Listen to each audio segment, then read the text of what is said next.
Greetings. So I was reading about the various proposals that are on the table to deal with gun violence, and I came across a quote by Ted Cruz, senator from Texas. I grew up in Texas. I am from Texas, and you know, sometimes people can say some really stupid shit.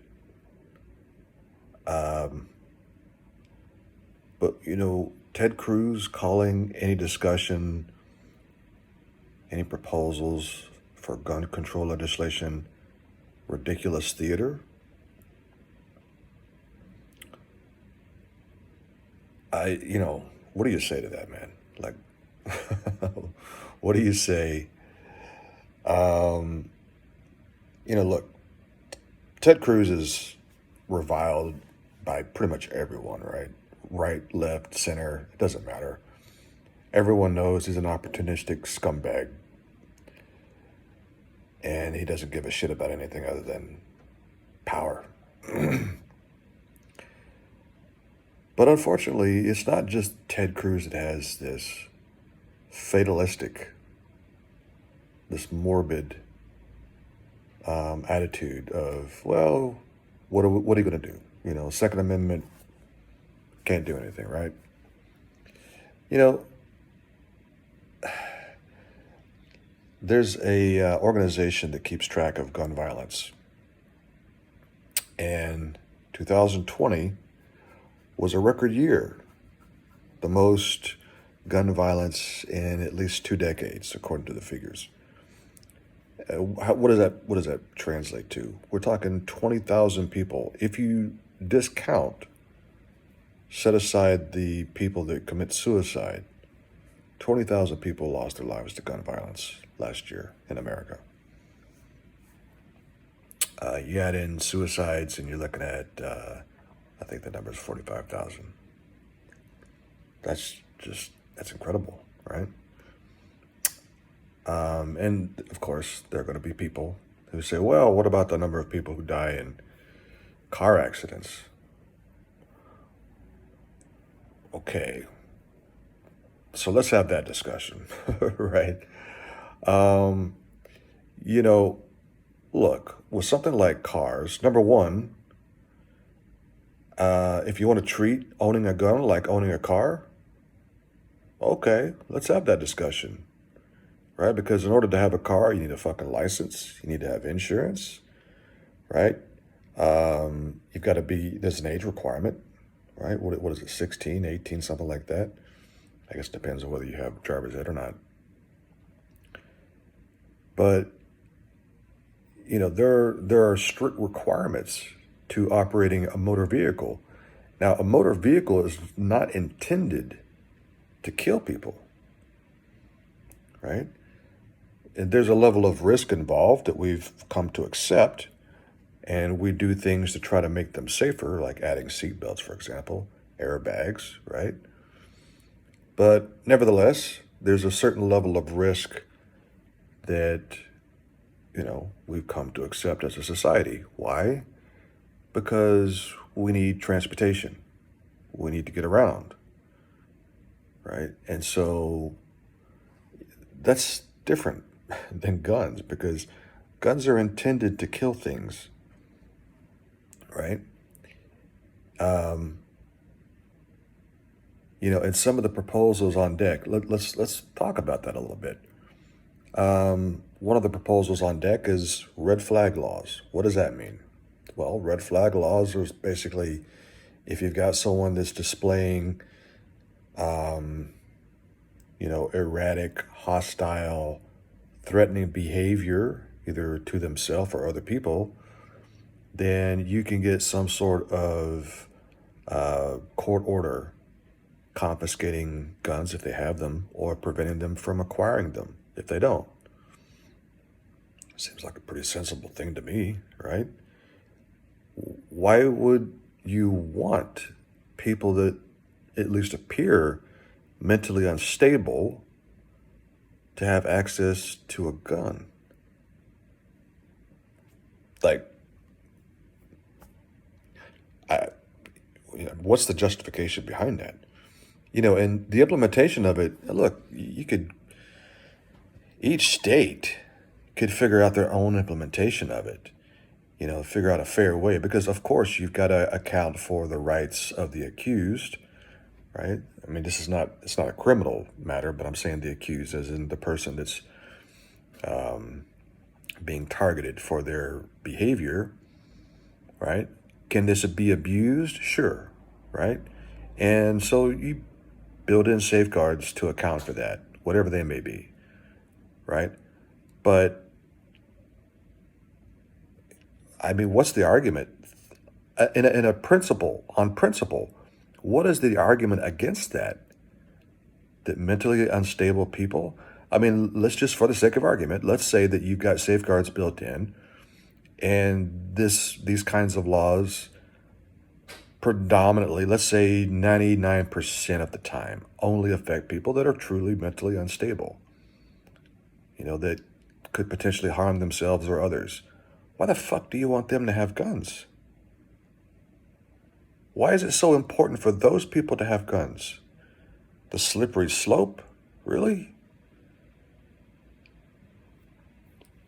Um, who's this fucking moron? Lauren Boebert? She's a representative from Colorado. Um, Apparently Colorado has a red flag law. The shooter's family, I guess they could have used it on the shooter, but they didn't. And so, of course, Representative Boebert said, hey, this is proof that these sort of laws don't exist. Yeah, it says, because mass shooters don't follow the law. No shit, really? Yeah, okay. So, look, obviously, well, number one, I don't think there's any magic bullet to this, right? Red flag laws, it's not going to be some panacea where it's going to solve the problem all by itself. Can it help? I mean, it seems like it could logically. Let's see, there was a report from the Annals of Internal Medicine showing that California's red flag law was used 21 times, including in a case where a high school student with a history of violent behavior threatened to open fire in an assembly. Now, here's the thing. How do you quantify the effectiveness in these cases of red flag laws? Because it's really impossible, isn't it? Because you're trying to quantify something that doesn't take place, that doesn't happen. I mean, this particular case right there, who knows how many kids could have been killed had that red flag law not been utilized in that case. And even if it was just one kid, is that worth it? If it's your kid, if it's your loved one, I really try to see things from the conservative mindset and the conservative perspective, but some of these people, I just don't fucking get it, man. They seem completely oblivious to the suffering of other people. There's I hate to say it, but there's a lack of empathy there. And not all of them. Look, my entire family is conservative. I love my family. A lot of them are good people, right? The politics suck, but they're good people on an individual basis. But it is something that I've noticed that, a lot of conservatives are really good people when it comes to the people they know, the people that are around them, their friends and family. But they have a hard time empathizing with people outside that social circle, And that's a problem. That's a problem because, you know, well, like this case, this Lowen Berbert man, I guess I'm saying her name right. I could just call her a fucking moron because that's what she is. Um, you know, the problem is not the law. The problem is the family didn't use it. The law could have stopped this, right? If the law was utilized, it could have stopped this. You know, he could have had his guns taken away and prevented from buying new ones. Could he have gone out and stolen guns? Sure. Sure. But that doesn't really fit his profile, does it? He's not some petty criminal. You know, it's not like you're dealing with someone who has a long rap sheet that involves theft, you know, larceny, extortion. I mean, no. He's a very angry young man, and he had access to guns. If you took away that access, maybe he would have acted out, right? Because just because you take away guns doesn't mean that there's no killing. You know, he could have gone to that grocery store with a sword or an axe, right? Would he have killed 10 people? That's the question, right? Which brings you to other legislation like assault weapon restrictions, restrictions on capacity of magazines. You know, and a lot of these were included in the Brady Bill, you know, back in the day. What was it, 1995 to 2005? There was a 10-year ban on assault weapons, right? You know, the definition was, sure, maybe some would say it was a bit arbitrary, but the point was that assault weapons make it easier to kill people, not just to kill people, but to kill lots of people. That's the point, right? I don't think anyone is stupid enough to think that we're trying to end all gun violence. No, you're not going to do that. But can we bring it down to acceptable levels? I mean, you know, instead of these shootings where you have 8, 10, 20, you know, Las Vegas, what was it, 60? The Pulse nightclub, what was that, 40 to 50? You know, instead of having all these people die in one incident, you know, can we bring it down to, if there's going to be a mass shooting, 2 to 3? You know,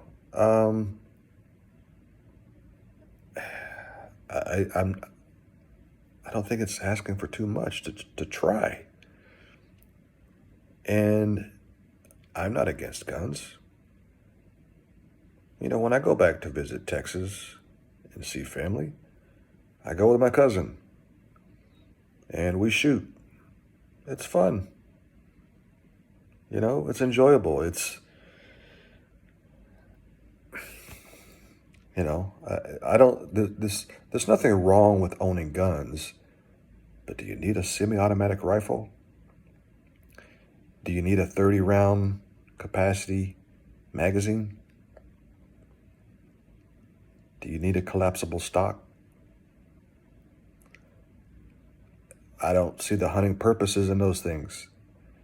If you need 30 fucking rounds to bring down a goddamn deer, motherfucker, you should not be hunting. Because you suck. Okay? No, the only reason to have that is to kill people, lots of people, as fast as possible. That's it. And the simple question is that a legitimate purpose? Is that the kind of thing you want in American society? And if you answer that question with yes, well, congratulations, motherfucker, because you're going to continue this trend.